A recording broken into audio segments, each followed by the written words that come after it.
تبارک و تعالیٰ نے امام الانبیاء کا کلمہ پڑھنے والے آپ کے جانثار وفادار صحابہ اکرام کو اس دنیا میں انبیاء علیہ السلام کے بعد بہت بڑی عظمت، شان اور مقام کے ساتھ نوازا ہے۔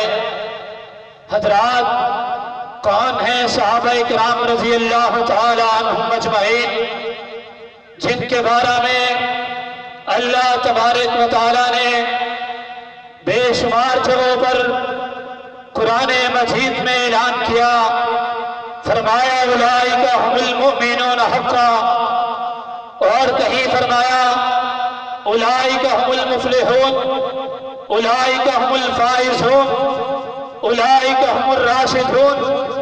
اور آج اس گئے گزرے دور میں اس دنیا میں بسنے والے جاہل انسان پیغمبر کے صحابہ اکرام کے ایمان پر اپنی زبانوں کو دراز کرتے ہوئے ذرہ برابر بھی شرم محسوس نہیں کرتے کہ وہ صحابہ کون ہیں جن کے ایمان پر آج تبرہ کیا جا رہا ہے۔ حضرات، صحابہ اکرام وہ صحابہ ہیں جنہوں نے کلمہ پڑھنے کے بعد اپنا جینا اور مرنا صرف اسلام کے نام پر وقف کر دیا، جن کے شب و روز، جن کے رات اور دن اللہ کی توحید کی خاطر، اپنے پیغمبر کی سنت کی خاطر گزرتے رہے۔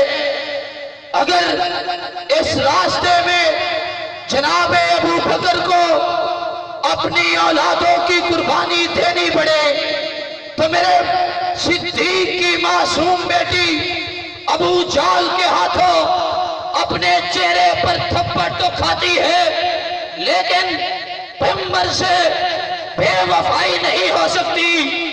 اگر عمر بن خطاب کلمہ پڑھ لے تو عالم کفر کو للکار کر دیتے ہیں، اور آج اللہ کا پیغمبر بیت اللہ کے حتیم میں نماز پڑھے گا، جس کو جرت ہے پیغمبر کا راستہ روک کر دیکھے کون ہے صحابہ اکرام۔ اگر میرے پیغمبر کا صحابی عمر بن خطاب رضی اللہ تعالیٰ عنہ جس راستے پر چل نکلے، شیطان ابلیس عمر کے ایمان کی جرت کی وجہ سے راستہ چھوڑ کر بھاگ جاتا ہے۔ کون ہے صحابہ اکرام؟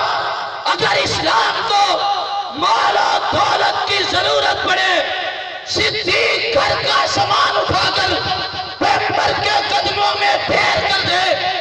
اگر مسجد نبوی کی توسیع کی ضرورت ہو، عثمان غنی جگہ خرید کر وقف کر دے۔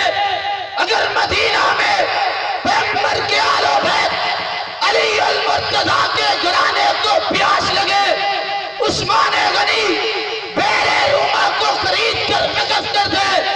کون ہے پیغمبر کے صحابہ رضی اللہ تعالیٰ عنہم اجمعین؟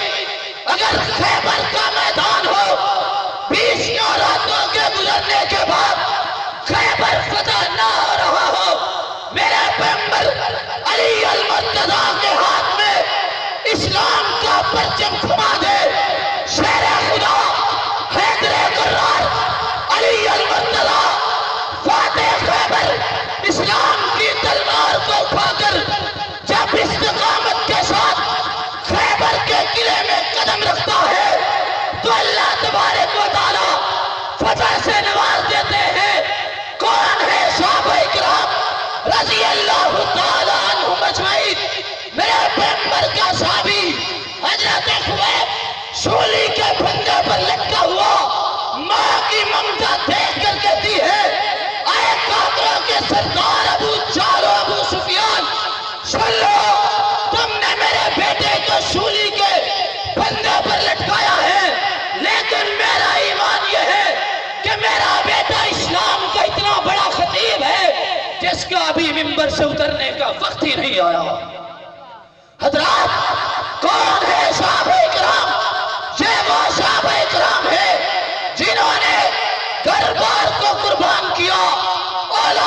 قربان کیا، مال کا قربان کیا، جان کا قربان کیا، سب کچھ قربان کیا، اسلام کے پرچم کو بلند کیا۔ آج انہی صحابہ پر باتیں کی جا رہی ہے، کتنے طاقتور ہو تم میرے پیغمبر کے صحابہ، ایک صحابی بھی عالم کفر پر باری ہے۔ آج لوگ باتیں کرتے ہیں میدان بدر کی، صحابہ کرام کے ایمان کی، تم نے بڑا نہیں غزوہ بدر کیا ہے۔ میرے پیغمبر کا ایک صحابی بیان کرتا ہے کہ میں اور عبداللہ ابن عمر، ہماری عمر کم تھی، پیغمبر نے ہمیں بچہ سمجھ کر نابالغ قرار دے دیا، ہمارا شوق تھا جہاد میں جانے کا۔ حضرات یہ تو 14-15 سال کے ہیں جن کو پیغمبر نے نابالغ قرار دیا ہے۔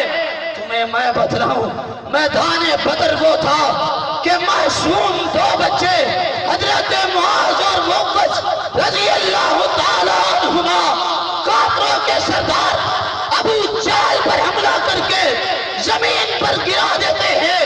عبداللہ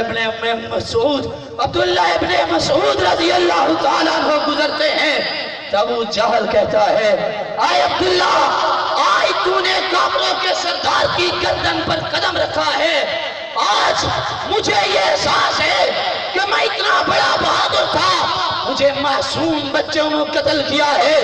یہ غزوہ بدر ہے کہ غزوہ بدر میں صحابہ کے معصوم بچے ہیں جو ابو جہل کو قتل کرنے کے لیے آئے ہیں۔ تم کہتے ہو ڈر گئے تھے، اپنے ایمان کا جائزہ لو، اپنی جہالت پر غور کرو۔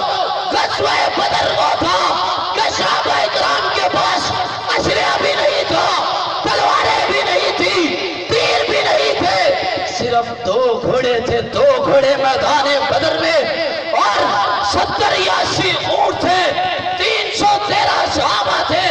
لڑنے کے لیے کسی کے پاس تلوار ہے، بچاؤ کے لیے زرہ نہیں ہے، کمان ہے، چھوڑنے کے لیے تیر نہیں ہے، لیکن کیا ہے؟